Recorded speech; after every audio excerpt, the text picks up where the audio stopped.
episode of Surviving the Survivor. We bring you the best guests in all of true crime. Don't forget to subscribe and smash that like button. Here's your host, Emmy Award-winning broadcaster, Joel Waldman.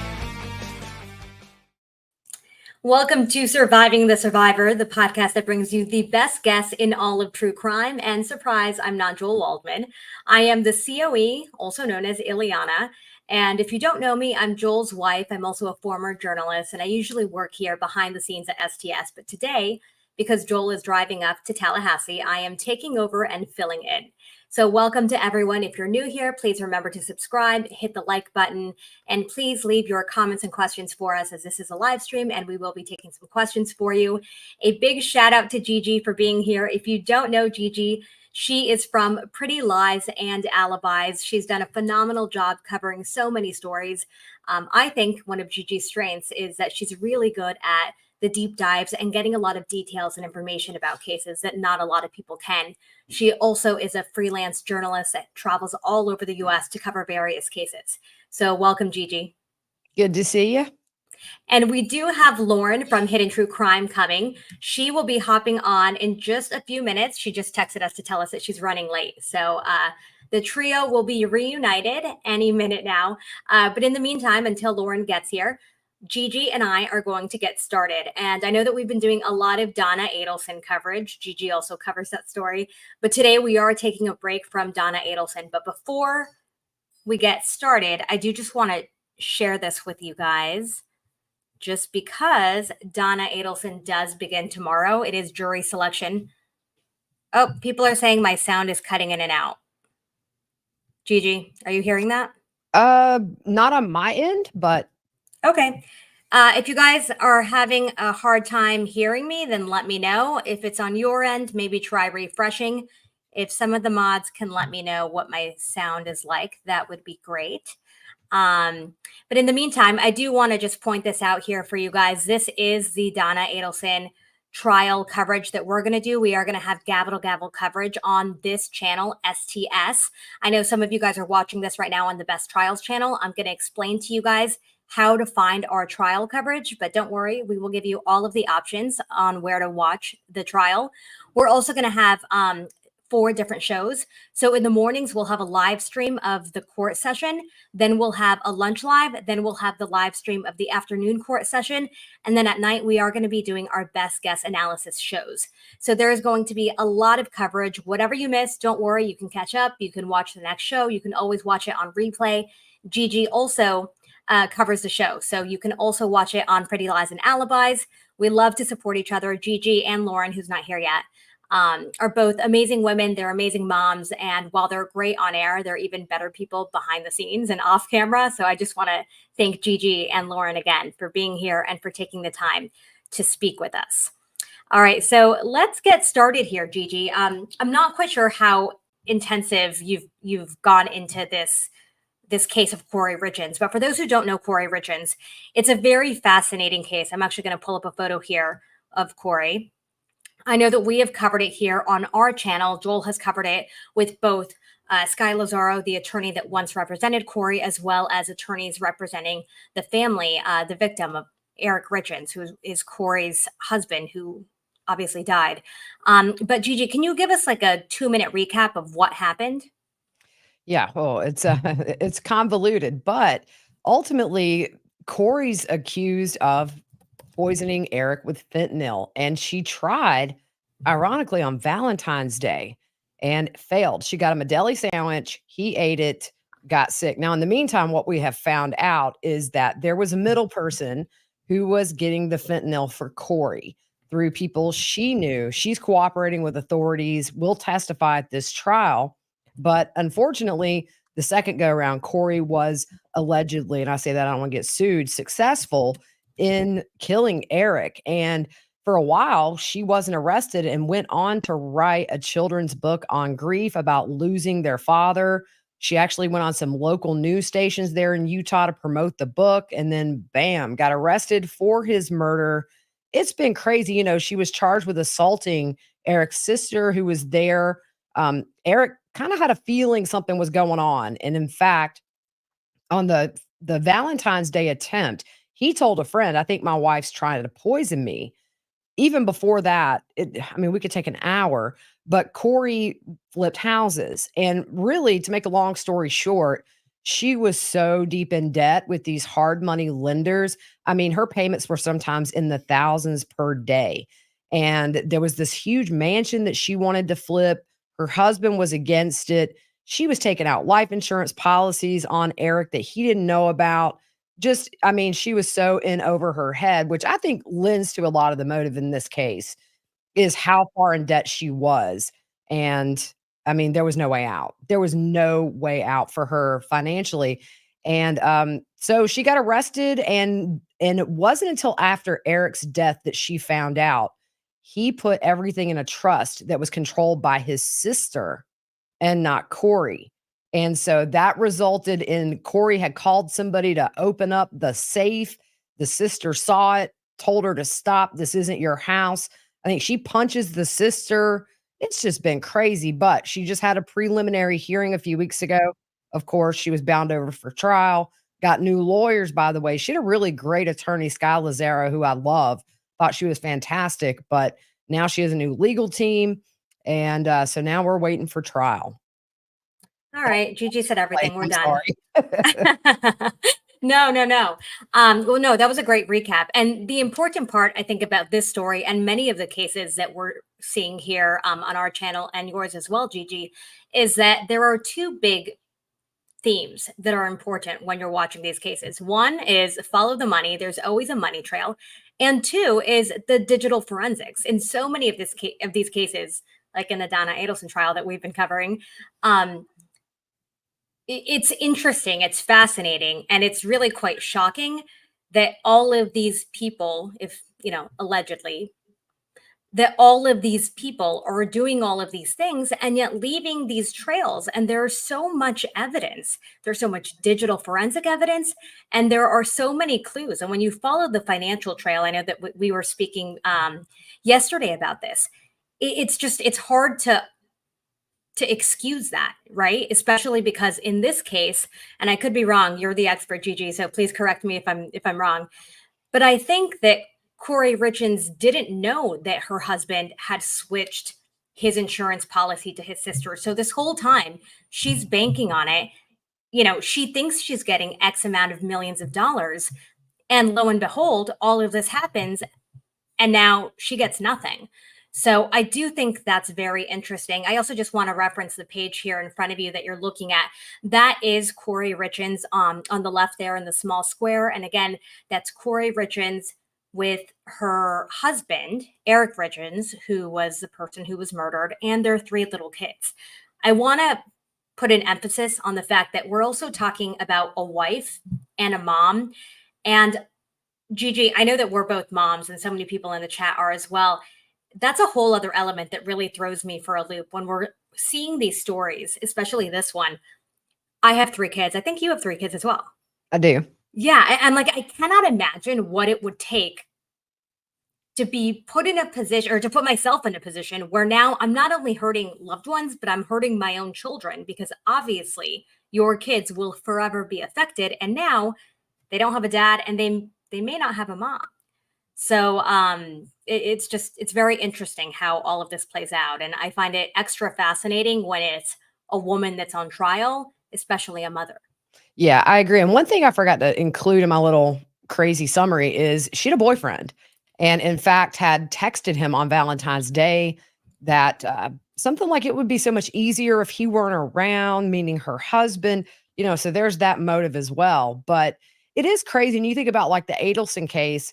I mean, they did all of this in the name of the boys to have them in Miami.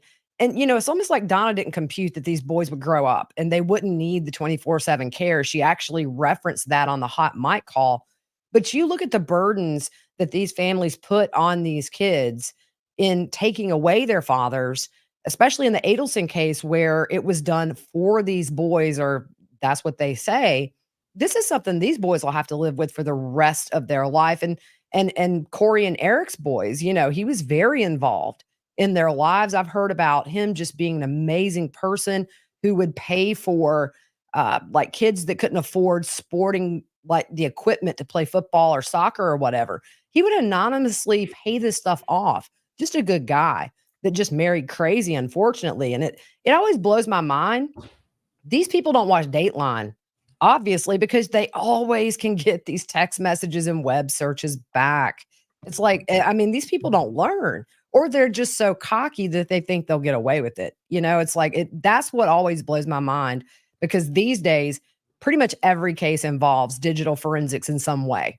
Comes back to bite you. You delete something, not always deleted. And I think that's going to be big in Donna's case because, she's a little bit older, doesn't quite understand how phones work.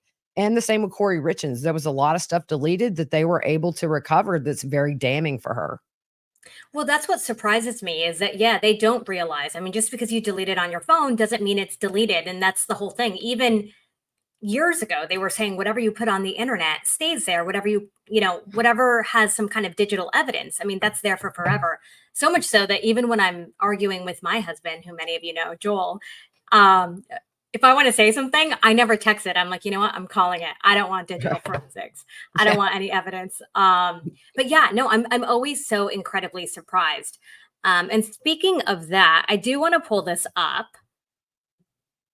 Oh, wait, sorry. Give me 1 minute. I just realized I never referenced this, and this is very important. This is actually why we're discussing the case. So this is Eric Richins here. Obviously there on the right, on the bottom, and then here with his family.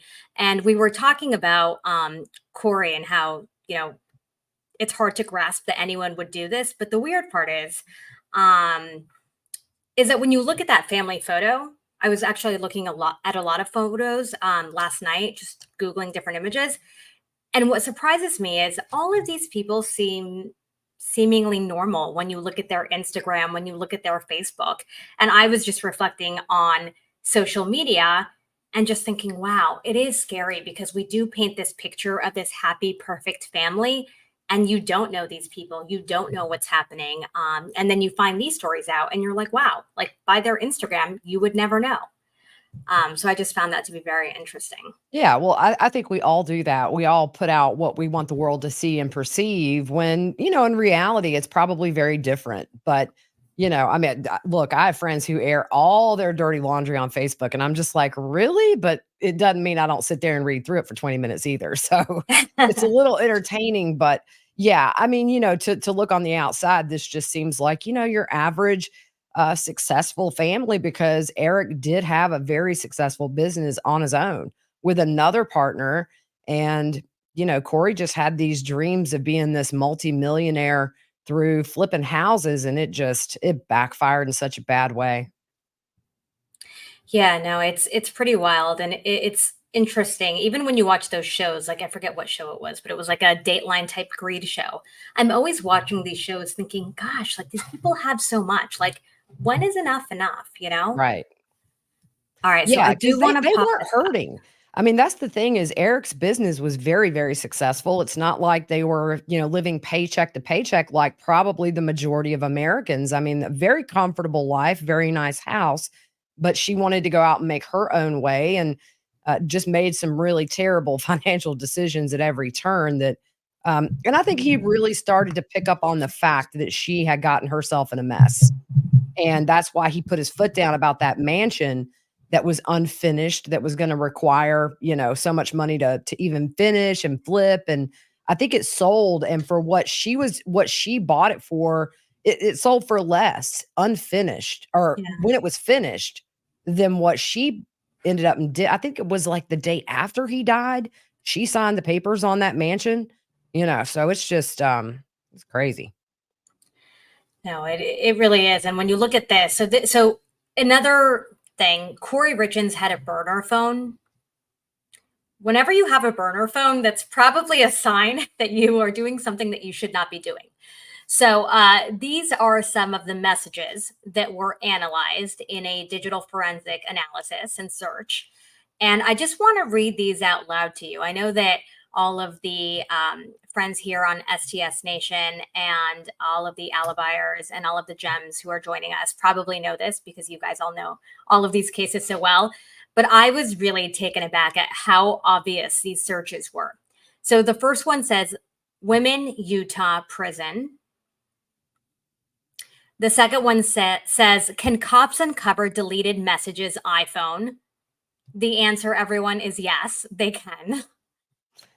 The next search says, if someone is poisoned, what does it go down on the death certificate as? The next one says, how long does life insurance companies taken to pay? And then the final one is, what is a lethal dose of fentanyl? So obviously very clear messages. And these were found on that burner phone that belonged to her.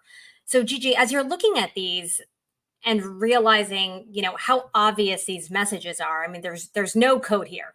It is what it is. What are you thinking? And is there any way to work around this?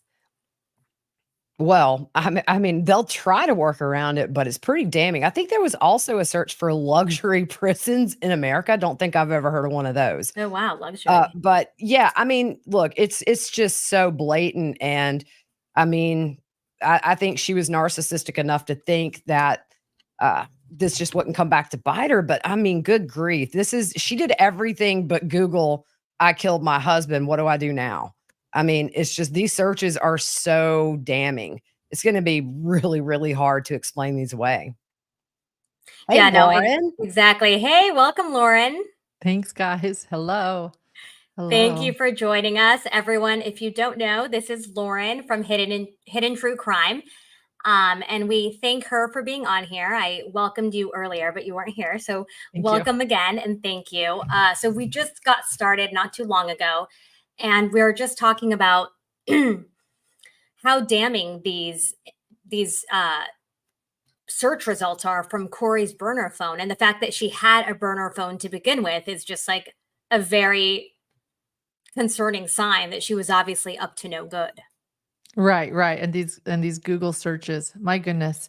I know, what did we do before Google searches when people like went to libraries and looked things up? Now we know everything they're doing. And she watched crime documentaries too.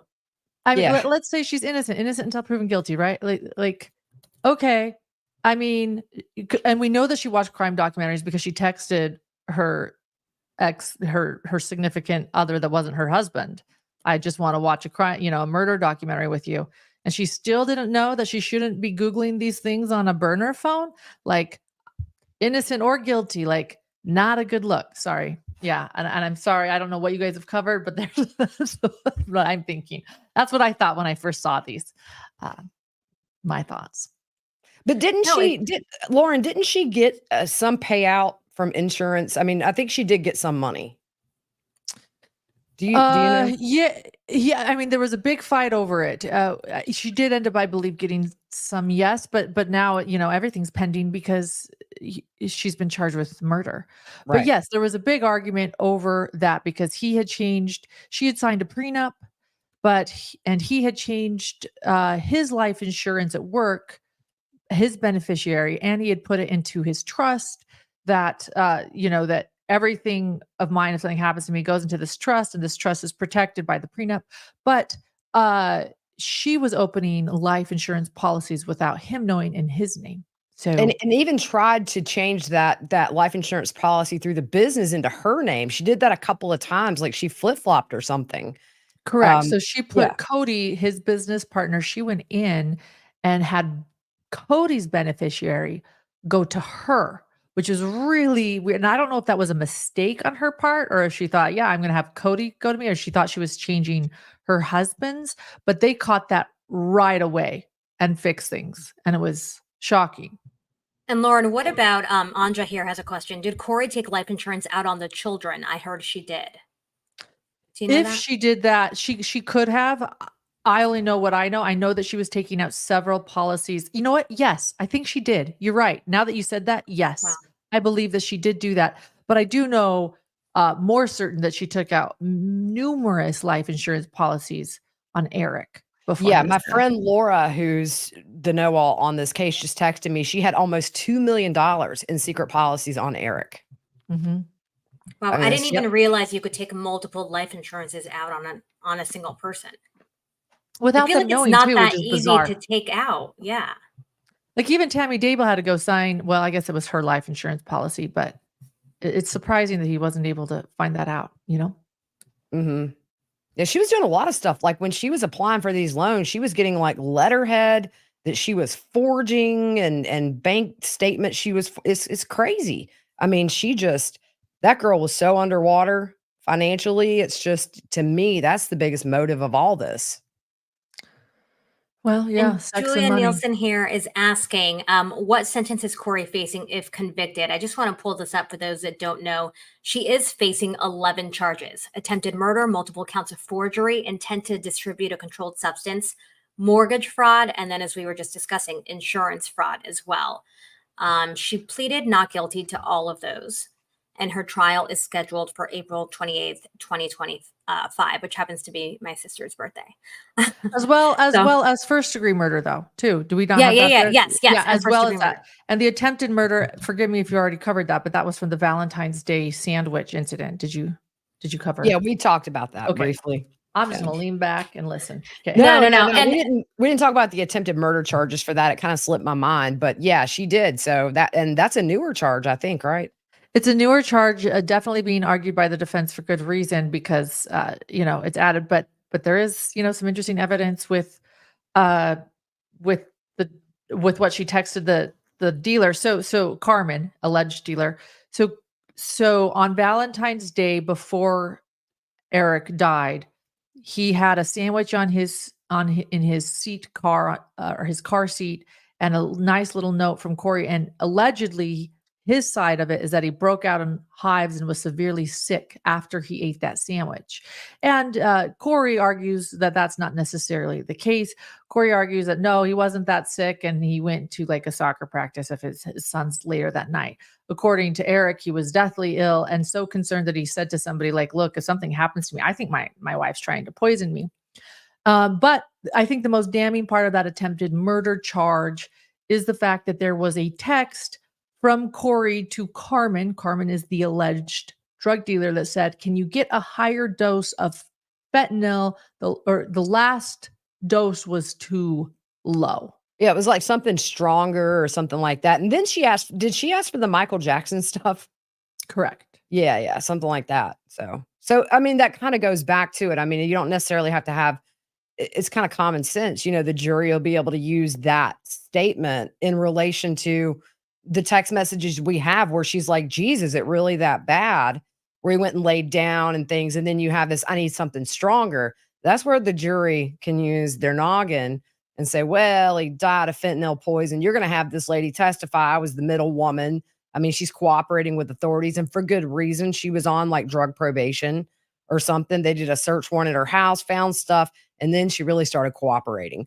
So, man, it's going to be an interesting trial to watch, though. I'm just curious, does Kouri take the stand and all that jazz? I always love it when defendants, I'm waiting to see if Donna Adelson does, y'all. I give my right arm to see it. I'm pretty sure Donna will. I'm not sure Yeah. whether Kouri will or not. But what's interesting is that she was already on camera so many times. So I actually have some sound. I am going to pull it up for you guys right now, and we can listen to it. I think it's like maybe 30 seconds. And it's from a Utah morning show with Saray Chin, who I used to work with in DC. And this is my old was station. Oh, This is is my old it? station. Oh, Yeah. Lord, I I didn't worked for realize. them. It's funny. I was Yeah. going to ask you, but then I was like, oh, no, because I know now you're in Vegas. So I associate you with Vegas, not Utah. That's so funny. So did you know Saray? Yes, she was my coworker. Oh, very cool. So I'm going to play the sound right now. But even if she doesn't take the stand, I wonder if they'll bring all of this in, because the sound that we're about to watch is just from a year after Eric was killed. And let's see how she reacts to it.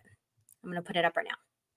My husband passed away unexpectedly last year. So it's March 4th was a 1-year anniversary for us. And he was 39. It completely took us all by shock. And we have 3 little boys, 10, 9, and 6. And, my kids and I kind of wrote this book on the different emotions and grieving processes that we've experienced last year, and hoping that it can kind of help other kids. So there you have it. She was very nonchalant. I'm obviously not a body language expert or a psychologist in any way, but just as a mom who's trying to imagine what I would be like a year after my husband suddenly died and I had 3 little kids, which actually my kids are now her kids' age. So I feel like I can really relate to what my kids' emotions would be like and what mine would be like. And she's just so disconnected from it all. Yeah. And I think you do that, I think it's like, clearly you have to be disconnected from your spouse if you're gonna poison them intentionally. I mean, I'm lucky I didn't poison my husband just by, like, cooking him a meal. I suck at cooking, but, like, when you're knowingly going out and getting fentanyl and putting it in there, I think you have to be absolutely 100% disconnected because otherwise you couldn't do it. Look what you've been through together. You've made 3 children. Good times, bad times. Clearly for her, there was just, other motives, and I think financial, and the boyfriend who I believe was a maintenance worker for her. I saw his photo. Um, and yeah, so she's just odd as a god. And random thing, I have the same jacket she does on in that video. Just but yeah, I'm gonna have to check out of here in about 3 minutes. I have to take Grammy to get an echocardiogram. So when you guys see me, like I didn't, the rapture didn't happen and I didn't go off camera. I gotta take Grammy to the doctor. Gigi, I know you have to go. So if there's anything else you want to say, any thoughts, anything that you're looking forward to in this trial or anything that surprised you, and then we'll let you go take care of Yeah, your I think for me, somebody asked about the children. Eric's family has the children, and as far as I know, they're doing as well as they can. Very loving family, Eric's family, just dedicated to those boys and giving them some normalcy. But you have to think about that losing their dad and then their mom. And I think some of the kids are old enough to kind of understand where she is.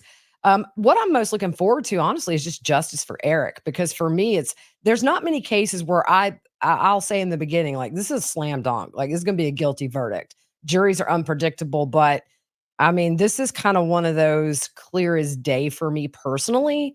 And just her narcissism and her attitude and just everything about it, you really want to see somebody like her be held accountable because Eric was such a good guy. He was a great involved dad. He was good to the community. Like I said, did things just unannounced without the fanfare, just doing it for the right reasons. And he was just taken way too soon. And I mean, for no reason other than her own selfishness. And so I'm just looking forward to justice. But before that, we got Donna Adelson, and I'm ready for that one too. So I know you guys are streaming, I'm streaming. And then if you guys can't watch, by the way, I'm doing a recap in an hour or less every night of the day's testimony. So if you can't watch, come check it out and I'll let you know what you missed. But Lauren, good to see you, friend. I need to see you in person soon. Yeah, good to see you too, Gigi. Yeah, and thank you so much, COE, for inviting me on. Love all y'all, but I'm gonna go take care of the 90-year-old queen of the family. Yes, please do. All right, Please do. we'll And keep see you me guys updated. soon. All right. Bye. Bye. Thank you. Going back to that what you just brought up with Saray, our friend, Saray, she, my husband is a psychologist and a body language expert, and we assessed that entire video. And one thing he pointed out is there is a moment when she states, "We are learning how to grieve." And I thought that moment to my husband was a really big tell, as he would say, learning how to grieve. Almost like we're not learning how to get by without him, we're learning how to grieve.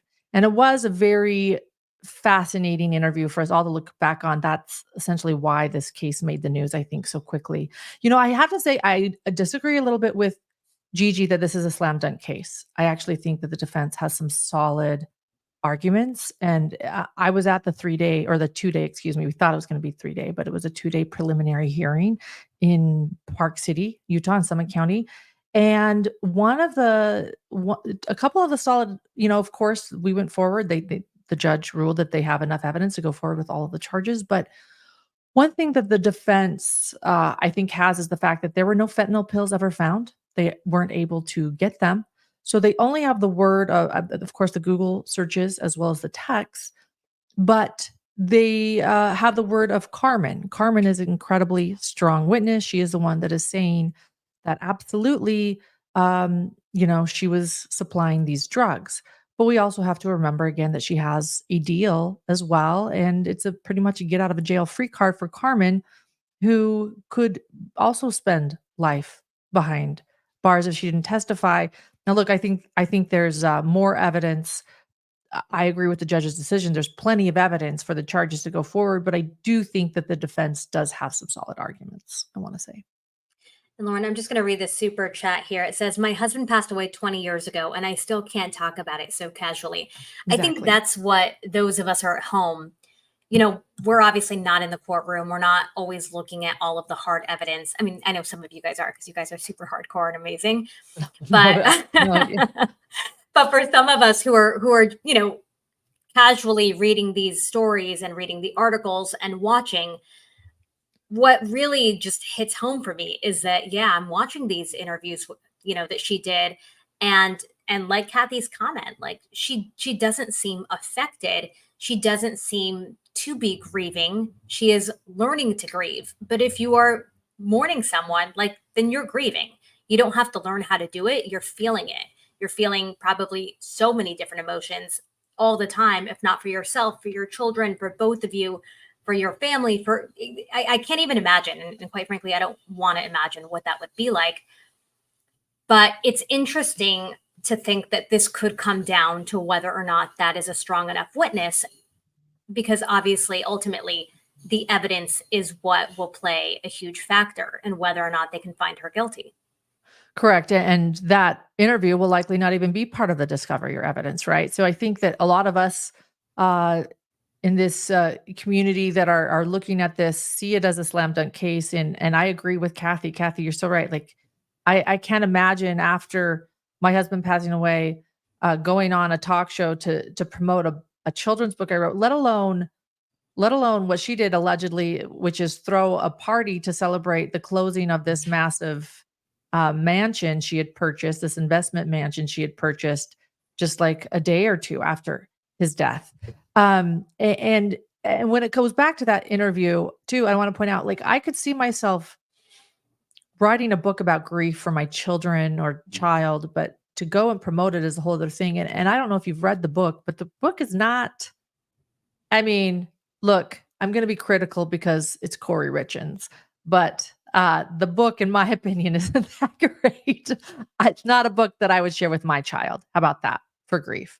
I actually think it actually, in my opinion, and in my husband's opinion, who is the psychologist, it skirts around the issue. It says, oh, don't worry, your dad's still here. He's here with you, cheering you on when you, like, look at that picture, that illustration. He's here cheering you on when you're doing soccer. Don't worry about it. And he's just everywhere you are. He's still here. He's still here. Don't you worry about it. And actually, no, that's not grieving. That's actually an avoidance of grief. That's actually saying, don't cry. He's right here. I got you, No, he's not there. And again, just showing up on that talk show, which is, you and I know this, it's very oftentimes paid sponsorships on morning shows. To show up there, and I don't know her situation with the show, but to show up there promoting this book is very telling. Very. No, it definitely is. And I did read the book. I didn't buy the book because I didn't want to support it, but I read it online because someone just posted it. So it is there. And Thank you to that someone. Yeah. Yeah. Yeah. So I did read it.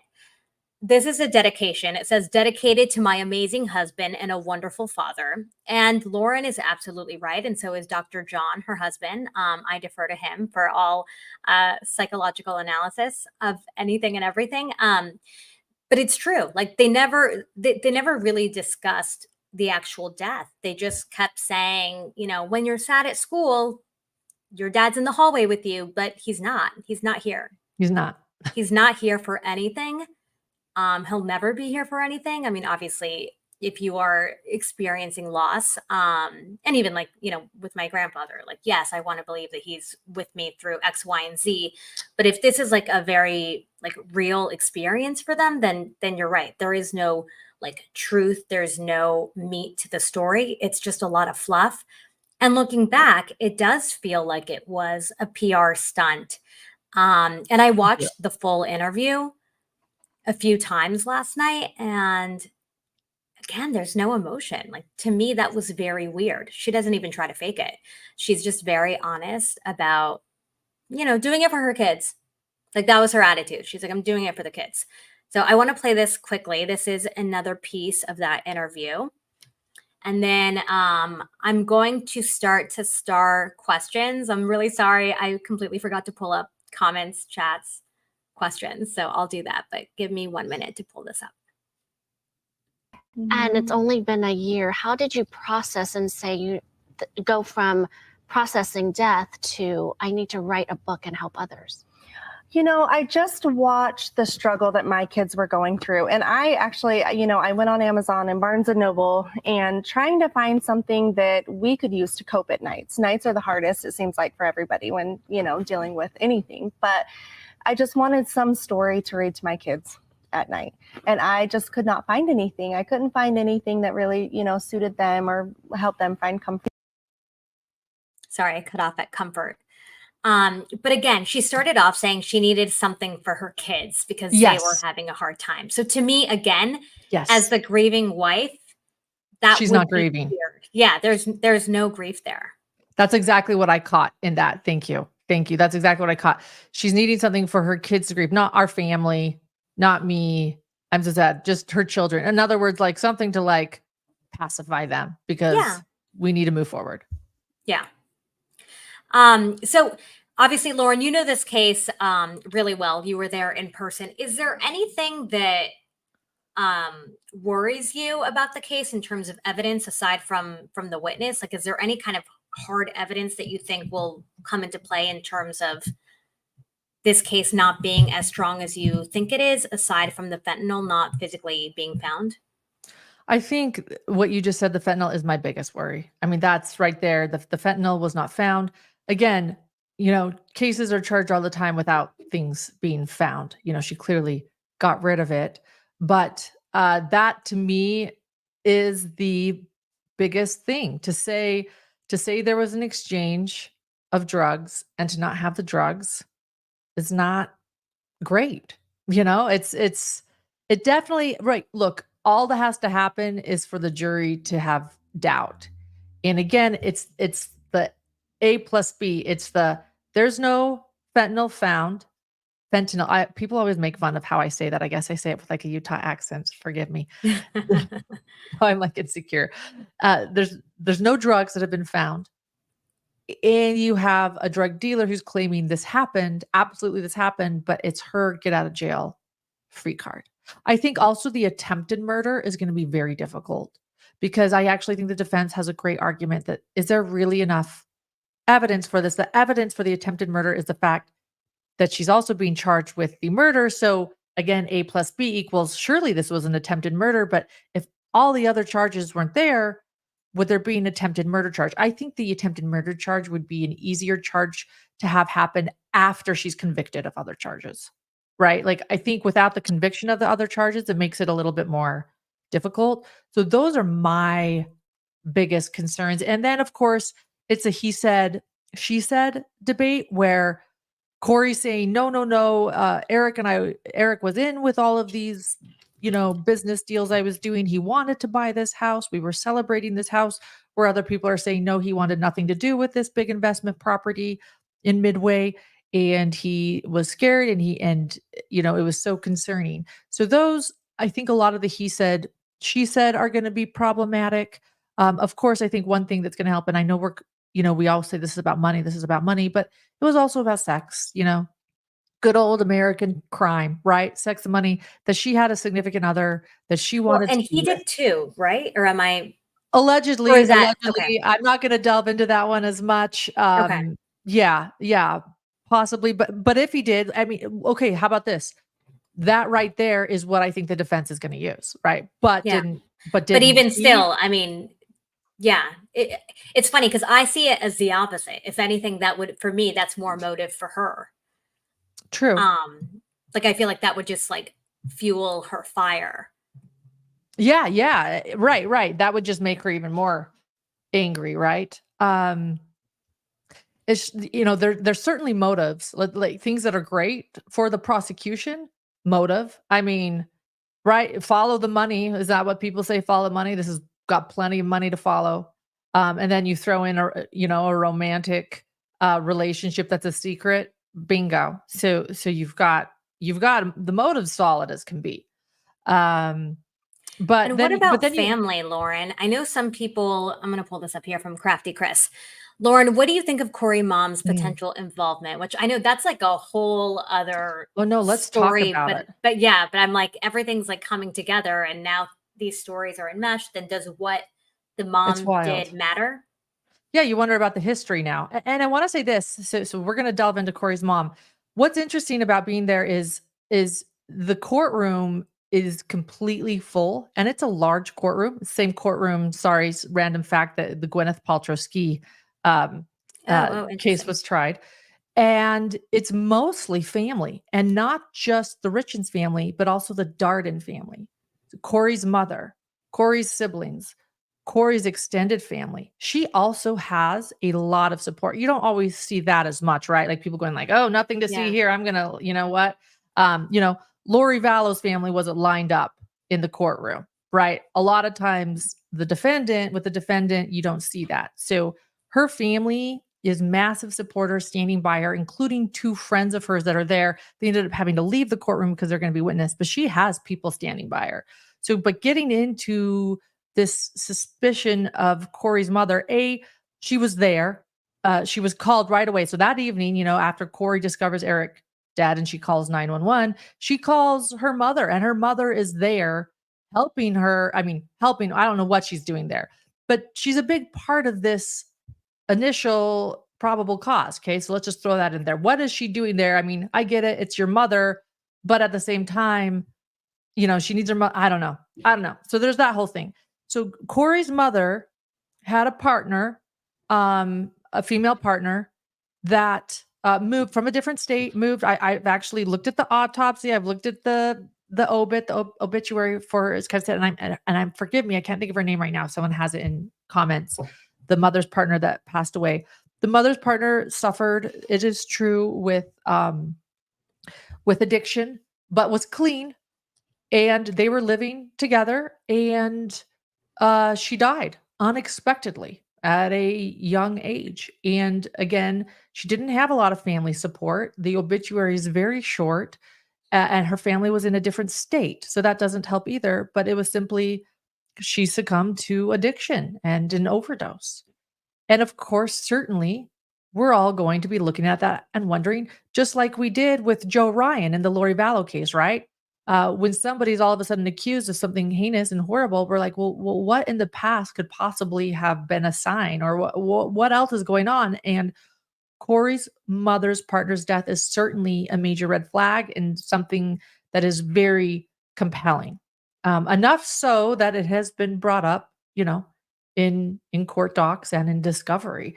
And do we think Yeah. that will play a role in the trial? I think it could possibly play a role in some of the charges because it has now worked its way into some court documents. I don't know how they would use that because unless there's a convicted charge, right? It's kind of hard. It's super hearsay. Like, for example, let's use the Joe Ryan case again for Lori Vallow. Joe Ryan, many of us suspect that Joe Ryan met an untimely death, although it was deemed a heart attack, and multiple times police have said nothing to see here and they have closed the case. But we're all going to wonder, Joe Ryan's death couldn't be used in Lori Vallow's case, but I don't know. I don't know if they're going to be able to pull that off and be able to use that in some of these charges. It certainly, I mean, her mother was there at the time of this murder. So if they're going to try to implicate her, perhaps it comes into play. Well, and what's interesting, and you mentioned it. Oh, can you hear me? Yes, I can. Okay, sorry. What's interesting, and you mentioned it, is that her family is showing up, and they're not just showing up. I mean, they're very, very supportive. I watched, I think, Dateline and 2020 interviews with them, the brother, the mother, like the entire family, and they're going on the record to say that Kouri was the perfect wife, that they were the perfect couple, that they were this happy family. But again, all the signs are pointing to a very different story. And so of the family, do you think they'll be calling various family members as witnesses, or do you think any of I that think plays a so. role?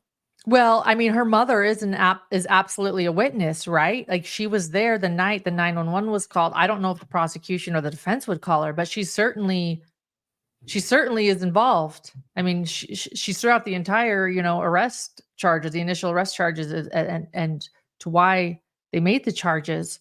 So I think she'd have to be. And then, of course, Kouri's brother is also involved because of the infamous now walk the dog letter. The Yeah. So letter. can you explain? Yeah. Can you explain that? A couple of people were in chat talking about that. Yes. Yes. So the walk the dog letter is essentially Kouri Richins writing a letter in court saying, this is what needs to happen. My brother Ronnie needs to say A, B, C, and D in court. I mean, that's how you can pull it up and find it and read it. And it does seem like this is what he needs to testify to, my brother, that he needs to testify that, Eric, it wasn't, did have a drug problem, that he tried to help. I mean, all of these sorts of things that are going to give her a compelling defense. But she puts at the top of it, please walk the dog. And so her mother's visiting her in jail and they're talking and she holds the letter up. I mean, nobody can see what it says, but she holds it up.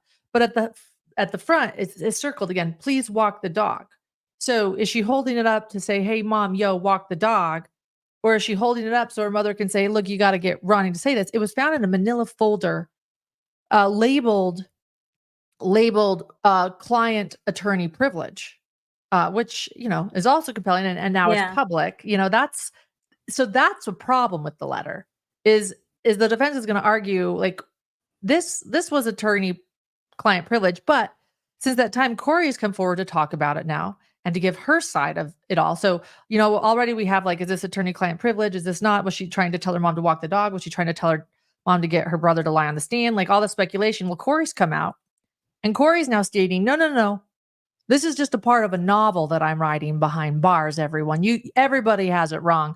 I'm writing a novel behind bars. This is the beginning of it. So if a grief book wasn't enough, which by the way, didn't she even have a ghostwriter for that one? Yeah. But if the I think grief, she did. yeah, it was a pretty simple book. I'm like, if she couldn't write that one and she had to get a ghostwriter for that one, I don't know how she's writing a novel behind bars. But according to Kouri, we all have it wrong.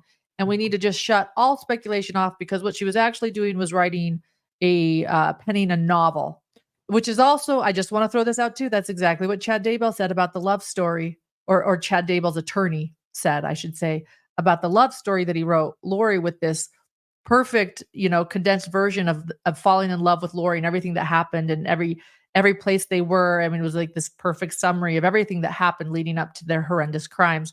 And Chad's attorney also stated in court, well, no, he's an author and this was just a book he was writing, a fictional book.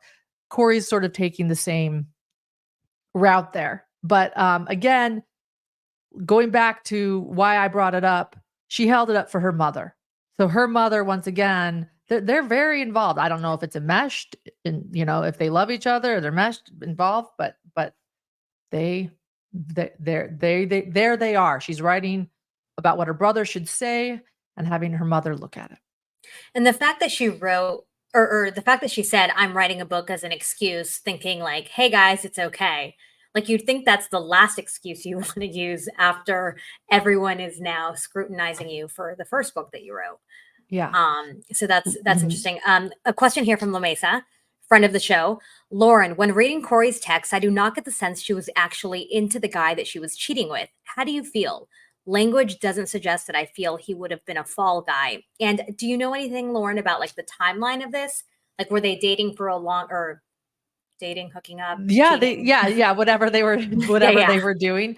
They were dating for a long time. This is super compelling, though. I think. Thank you, Lamisa. I don't know, and it never even occurred to me that like maybe she was attempting to get him to be a fall guy. Although you're saying it doesn't suggest that he was.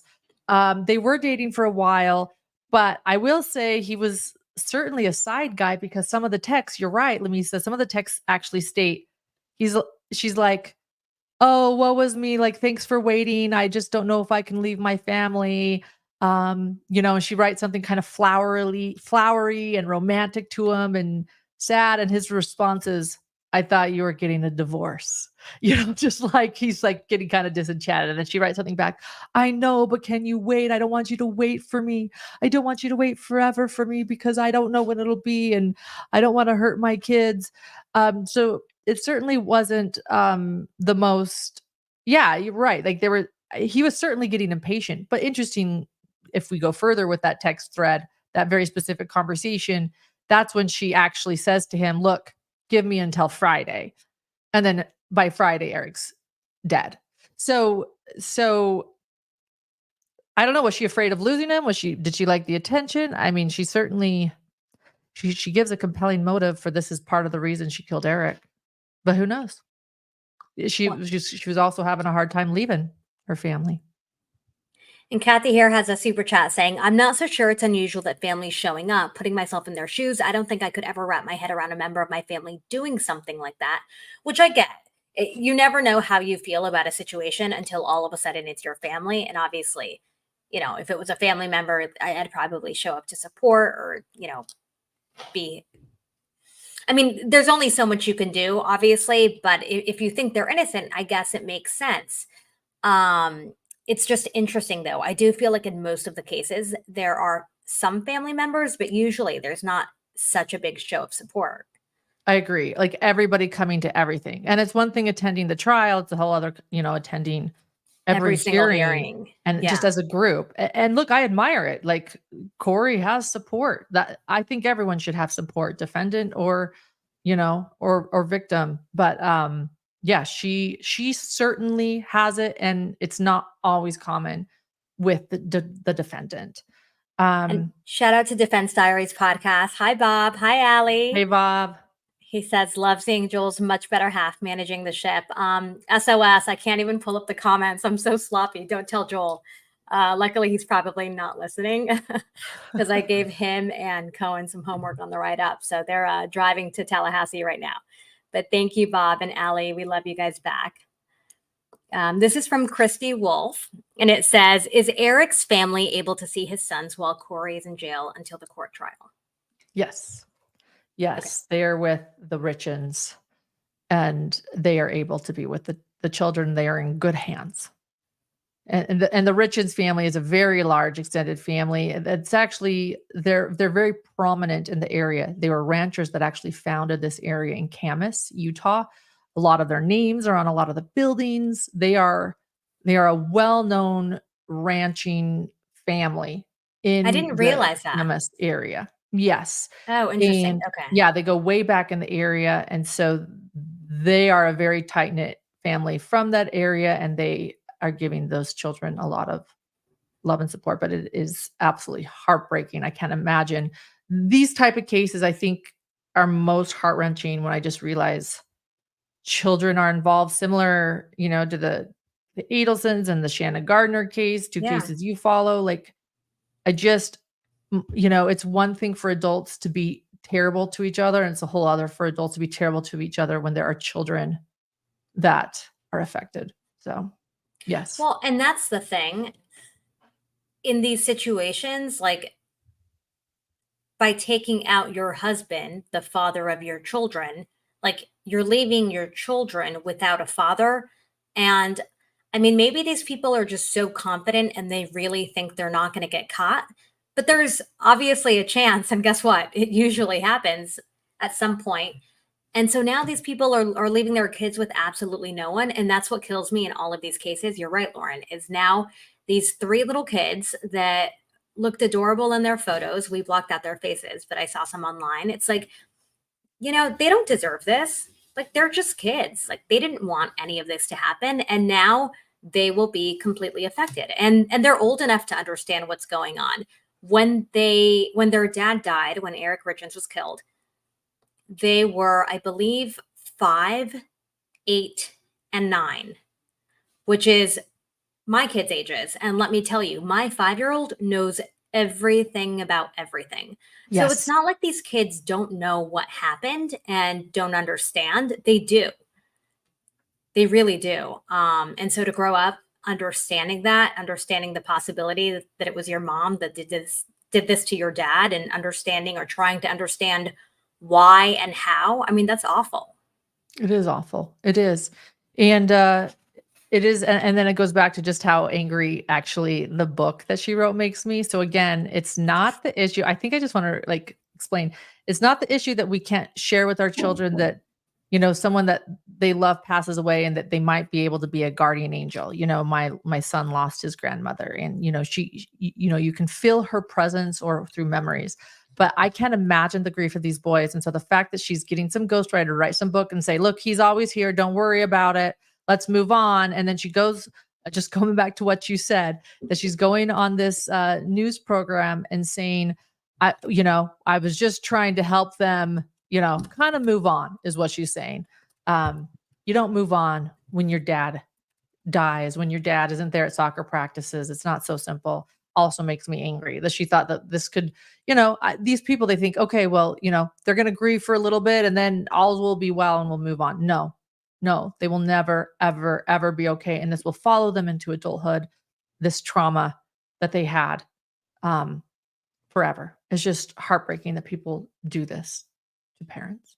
And I want to bring up to one other thing though. When it comes to this case, I think the prenup is going to be a big thing, because I think it'll be good evidence for the defense, because this whole idea that like, why would she do this? Or No, just to confirm, because I was reading about it, but the articles I read didn't give, oops, sorry, I just choked myself. The articles I read didn't give that much detail. So in the prenup, was she supposed to, I guess what was included in the prenup, and then the insurance is obviously outside of the prenup because then he changed it to his sister, correct? Correct. The prenup, the trust was in the prenup. Okay. So the prenup was about the trust. And again, this family had some money. He had been divorced before. And so it was actually his mother that really wanted to bring it forward. And so I just think it gives evidence to, or motive, I guess we could say, to why she wouldn't want to get a divorce, because it only works. She only gets, she was allowed his trust if she remained married to him.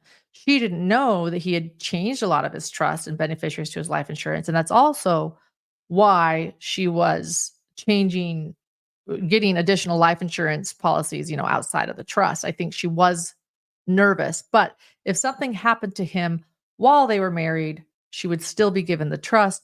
But if they divorced and they had 50-50 custody even, she still would not be given a part of his trust. So that will also be evidence of motive, I think. Yeah, and Angelina is saying, I use books all the time with my kids, but the situation as a whole is weird. Absolutely. And I think it's different to use a book. I mean, I use some books. Honestly, I usually just like over communicate with my kids instead of turning to a book, just because I like to address things. And I like to take like a more aggressive approach about handling, issues or what we're feeling or things like that with my kids. But I do know that books can be very, very, very helpful. And it takes some of the pressure off when you're a parent and you can turn to a book to discuss sensitive subjects, which are not easy to discuss. But I do think this is a very, very different situation. And again, yes. Even in the book, I don't ever think that she talks about, like, I want to pull this up really quickly. In the book, she does include this family photo of them, and she writes out their names. She writes the dedication, but it very much is like father with kids, not like the full family. So right. That was also very weird to me in like this whole book situation, is that she doesn't address that there is a mom there, right? Even though her dad suddenly, or their dad suddenly is not there. So that was interesting for me. Right. And, and I also want to say the fact that she says on that program, I looked and looked for a book and there just wasn't anything. You're a mother. I'm a mother. How many books are written on grief? You couldn't find one book that actually addressed the concerns of your sons. It also makes me think that she had an ulterior motive. She just needed that picture right there. Like, no, we're all still together, moving on. So, and Laura Ferris is in chat. I just noticed, making a quick correction. She stated to me that the trust, or stated to us, to the chat, that the trust was actually created after the forged mortgage. It was the business that she got in the prenup. So just switch what I said from trust to business. And Lauren, I just want to address this, and not that I'm not trying to blame the victim in any way here, but I know that you and your husband, Dr. John, have discussed many cases and many motives and many situations, and you've discussed this case. And so, with you and your husband talking about this case on your channel, have you guys addressed the fact that he did feel like she was out to get him? He did think that there was some kind of incident, and yet he sort of ignored it, or not ignored it, because I think he did mention it to people, but he sort of just tried to deal with it. Yeah, Is I mean, I there think oh, go ahead. No, go ahead. No, yeah, I was just going to say, like, what are your thoughts on that? And obviously, like, people do that even with divorce. Like, things happen or you're upset about stuff, but because you have a family, you try to make things work. So what was your take and Dr. John's take on this? It's so eerie, right? Like, it's so eerie that what if you hear all these things, like what should you have done too? I think about that he was feeling like he might have been poisoned by his wife. You hear these things all the time. I mean, he did the right thing. He told his friends and family. How do you go and get charges for that, right? And he's sharing custody with his kids, and he's thinking, and he might have even been thinking he was crazy, but like, look, if something happens to me, he's telling his business partner, Yeah. look into my wife. I think she might be trying to poison me. Charles Vallow did the same thing too. He told his attorneys, if something happens to me, it's Lori and Alex. I can't imagine the fear in people when they're saying things like that to people, but I don't know if there's anything else they can actually do. Legally, yeah. Legally, I don't think there's anything they can do, but they he did the right thing sharing that'll come up in court. It's part of evidence, but my gosh, like, and to change to build the trust and put the business in the trust and all of that, I just, it is a frightening thing when you hear those stories after a crime that they knew or they had an inkling. I also, gosh, and also, how do you do that? Like, it would be one thing if they were fighting over custody. Well, they weren't. They were still married, first off. But it seems like even if they were getting divorced, custody would have been 50-50, things like that. Where in the Shanna Gardner case, and Adelson case, both of them, it is about custody. I think you're the Adelson case much better than I do, but it seems like the motive was custody, right? Yeah, That's custody and control, for sure. custody and Absolutely. control. That was like the root of everything. That's And what I think that's the started the same catalyst. with the Gardner. I think that's the exact same with Gardner, both Florida cases. My goodness. And in this Florida's a case, wild place. yeah, in this case, I think it's money and sex, really. I think it's different. I mean, there's that parallel of control, but not as much control. I mean, yeah, she wanted control, but I think it was just trying to get rid of the debt and move on a different life without him, getting rid of him. So a little bit of a different motive. I just want to put this up here and say thank you to Elle for gifting one Surviving the Survivor membership. We appreciate you, and thank you to Cheryl and Black Fedora and A Gilk 9. Thank you, everyone. Lauren, unless you have, oh wait, you know what? Let me get these two questions and then we'll wrap it up, if that's okay. Do you have five more minutes? Yes. Okay, cool. Let me pull this up here. Okay, well, this is more rhetorical. But COE and Lauren, why do you think that people think murder is the only option? This seems to be the case so often. I don't know. And again, I go back to this text she sent the man she was having an affair with, where she said, "I just want to be with you, cuddle with you, and watch a murder documentary with you." And I think many of us watch murder documentaries, right? So I just, the irony is not lost on me that when I watch those, I'm thinking what that question was. I think to myself, why do people think that murder is an option? Like, right? Like, we've all watched murder documentaries. When I watch them, I'm like, how could people do this? It's trying to process like the why done it, like not the who done it for me, but I'm like, why? Why could anyone ever get to a place where they think that that is the answer? And yet here is Kouri Richins probably watching the same murder documentaries we've all watched perhaps, it's alleged, perhaps wondering how to get away with it, how to get away with murder. Why do people think it's an option? I have no idea, but clearly she didn't want Eric in her life. She wanted to not have to pay him back millions of dollars on the fraud, and she wanted to be with the maintenance man, the handyman. Um, it's I think that's actually, if, I have to say, I think that's essentially why we started our channel, is to answer that question. We can always figure out the who done it, but the why done it is, like, to me, the eternal question. Why? In all of my life, I have never, ever, ever thought, oh, an answer might be hurting someone or even wanting to kill someone. And yet every day there are people that do that. The why is the eternal answer. I don't know. It's funny because the other day we were out to dinner. Joel and I were out to dinner with a couple of couples, and we were just talking about stuff. And they were telling, some of them were talking about how they never curse, and then they have resentment. And I said, I'm like, you know what? I'm known to have a mouth on me when I'm not on camera. No. And I say some wild things.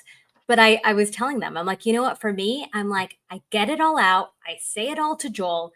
I say like 15 F words. And then like 3 minutes later, like, I'm fine. I'm like, Joel, kids, dogs, like, let's go to the park. I feel good. I let it all out. And honestly, it's like, I don't understand any of this, because I feel like they're like, that would just never be a thought that crossed my mind, no matter how angry I am. But again, I'm like, you know what? In my moments, like, I let it out, I say it. And I don't know, these people, they're obviously not normal. It doesn't make sense. It's not reasonable in any way. And again, if anything, I feel like what grounds me in my relationship and in my family is my 3 kids. Like, even if, like, it's normal. Like a perfect normal family has their moments. I mean, you're going to get annoyed with someone that you spend every single minute with. I mean, Yeah. I adore my kids, and I feel the same We're way gonna about my get kids irritated. sometimes. Right, Yeah, right. exactly. I But always I say feel like it's the word normal. mother is the sweetest word, or like the one that just sends like, oh, okay, go ahead. Yeah. But anyway, sorry. Yes. No, but yeah. And you're going to feel a lot of things, and that just means that you're human. You feel that with anyone and everyone. But I think, yeah, like, what grounds me is what scares me and really takes me back in these cases, is that, yeah, like, I always think about my kids. Even when I'm like annoyed and want to say something, I'm like, all right, but my kids are here. So, like, let's just like chill out and relax. And yeah, and these people do it for their kids, whatever that means. And it's very interesting. Yeah, I agree. Well said. Well said. I know. This is where, you and Joel need to come over, and we need to have a table conversation at our house with Dr. John, my husband. I call him Dr. John. I call him Dr. John too.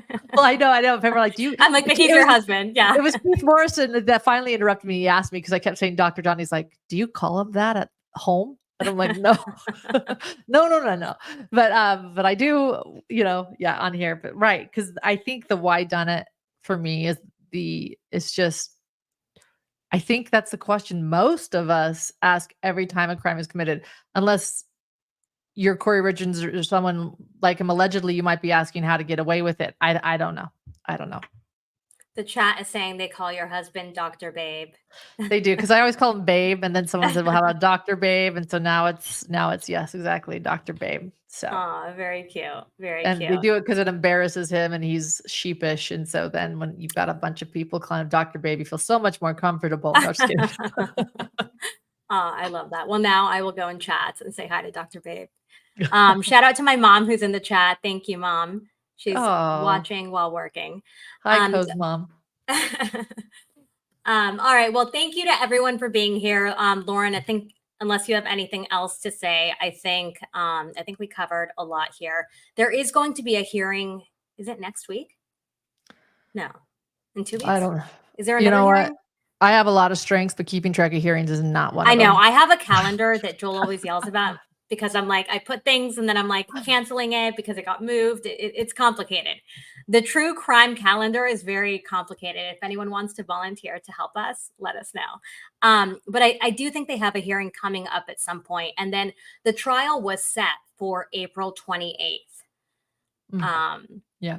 So obviously those things change, but I did want to remind everyone the trial is set then. And then I do also want to touch back on this here for those that are tuning in to our Donna Adelson trial. I just want to let you guys know that jury selection begins tomorrow. There are some interesting updates. We are hearing that the pool camera may not be recording jury selection.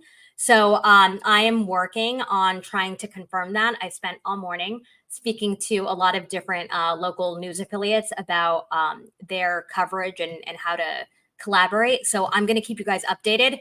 But even if there is not jury selection that's recorded and being live streamed, we are still going to be live tomorrow at lunchtime with Joel, who is there in Tallahassee.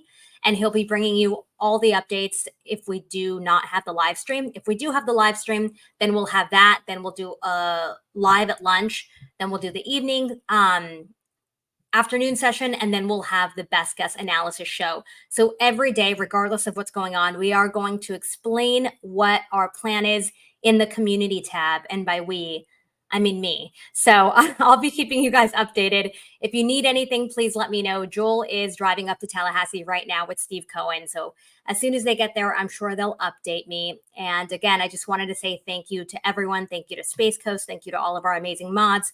Thank you to all of the gems, the alibiers, and of course, STS Nation. And she's not here, but a big thanks to Gigi. She's really amazing. If you don't know Gigi, you should check her out. She is Pretty Lies and Alibis on YouTube. She's also a really big advocate in the community. She does a lot of great work helping women who are fighting domestic violence. So she does a lot of great work off camera. And same with Lauren. Lauren has Hidden True Crime with her husband, Dr. John, Dr. Babe. But aside from doing all of their great work on camera, so many of us are involved in helping with things behind the scenes. So I do want to say thank you to Lauren and to your husband, Dr. John, because I do watch you guys and you do an amazing job. And to Gigi, who is not here as well. Thank you. So thank you. all right, Cal. Lauren, anything We else? appreciate you. No, that's it. Thank you. We appreciate you and your hard work too. So thank you. You're often behind the scenes busy thanking everybody else. So thank you. Thank you, Lauren. We appreciate you. And I'll text you because I want to talk to you about some other stuff, but I'll text you. Sounds good. All right. You can use your language that you don't use. I will. Don't tell anyone. Okay. All right. Bye, everyone. Let We'll me see ya. remember to end this because Joel had a hot mic moment last week. Oh, I want to So- go find it now. Or is it gone? No, we left it up. It was like maybe 10 seconds, but I was like, oh my goodness. I'm like, of course Joel is going to do this. It was him and another guest. And I was like, oh, great. So if you haven't seen that, go check that out. All right. I'm going to end the show now. Thanks so much, Lauren. We'll see you. All Bye-bye. right, bye, everyone.